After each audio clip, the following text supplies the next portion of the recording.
The question has gone from how do you want to feel to what do you want to embody? Because what I'm clear on now is that feelings really come from the unconscious, from the subconscious. And that's cool. It's part of being human. We want to embrace those feelings. We don't want to over-identify with the feelings. We're not our feelings. Your happiness or your sadness or your sorrow cannot take you out of the game of enlightenment. I'm not my misery. I'm not even my good mood that day. I'm a soul having this experience. And these clouds called emotions they're coming and they're going. And I'm going to look at them and I'm going to love them, but I'm not going to be the rain cloud. I'm going to be the sky.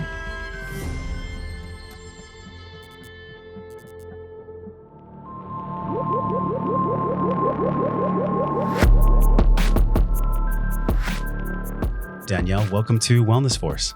I'm stoked for this conversation. I have no idea where this is going to go. It'll go somewhere of service. And, you know, it's funny, like you're a woman who speaks with this incredible wisdom. I was sharing before we recorded that back in 2020, John Wineland, I was in a group and it was a community group and you showed up at 7 a.m. and it was like, as soon as you arrived, the energy of the call shifted. And I feel like you're someone that knows how to bring a calmness and a heart center to the storms we all experience as humans. But you yourself, I mean, you've been through so many storms in life, like fired from a business you co-founded and put your own publicity agency, and you never went to university, future studies think tank in Washington, D.C. I mean, you've had multiple hero's journeys, dark nights of the soul. So it's this perfect frame for the conversation where we find ourselves as humans right now. We were chatting on Instagram and what you said was really profound. I was like, Danielle, how are you guiding your community right now? Like, what's really going on in your heart and soul with your community? And you said, I'm suggesting a whole lot of compassion, a big wake up to censorship. If we can come together to respect choices, then maybe more people will wake up to healthier choices because whoa. Because so I gotta whoa. ask you, like, what's the whoa? When you say whoa, what is that really, what is somatically, how do you experience the whoa? What is the whoa? The woe is sorrow. The woe is, wow, people are waking up. The woe is like, these are the times, you know, I think like so many of us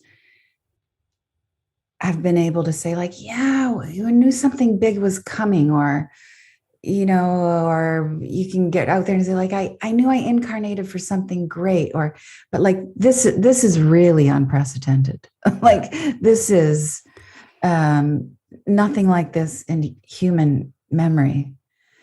So like, whoa. And the heartbreak, whoa, like, oh my God. You know, I'm in the heartbreak conversation with all of my heart-centered members and facilitators. It's like we're having the conversation about polarization and how people are dealing with their mother-in-law and their neighbor and themselves. And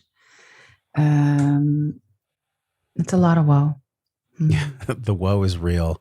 And I started to feel it way before. I mean, when I was a child, actually, I always wondered like, hey, you adults, like, why do you treat each other so poorly?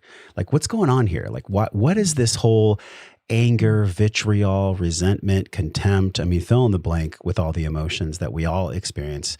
And ever since I was a kid, it was like, there's got to be something different than this. There's got to be something else. I mean, it's what sparked my journey to have this podcast where we explore the physical and the emotional intelligence that you talk about in your programs. And then I think God gave us.